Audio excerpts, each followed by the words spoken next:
গড়াই নদীতে জেলে ভাইরা মাছ ধরার জন্য জাল ফেললো। এখানে বাইলে, পিয়েলি, চিংড়ে আর অনেক জাতের মাছ এখানে পাওয়া যায়। তো গড়াই নদীর সুস্বাদু মাছ খেতে হলে বিকাল নাগাদ গড়াই নদীর পাড়ে আসতে হবে বা ধারে আসতে হবে, কিংবা ওই যে নদীর ওই পারে ঘোড়ার ঘাট পাড়ি দিয়ে যাইতে হবে। ওই পাশে একটি নৌকা আছে, ওই নৌকার থেকে ওই যে জাল, ওখান থেকে মাছ তুলে ওই পাশে বিক্রি করে।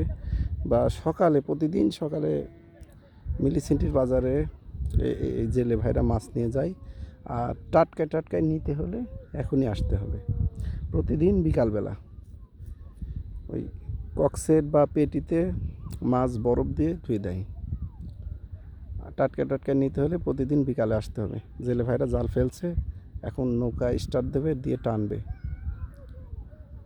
দেখতে পাচ্ছেন স্টার্টের কাছে আগাচ্ছে।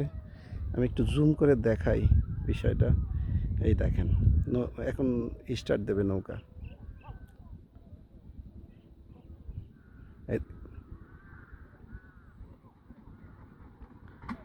হয়ে গেছে স্টার্ট। এখন জাল টানা হবে এবং সুস্বাদু নদীর মাছ, টাটকা গড়াই নদীর মাছ ধরা হবে। ভালো থাকবেন, সুস্থ থাকবেন। আল্লাহ হাফেজ।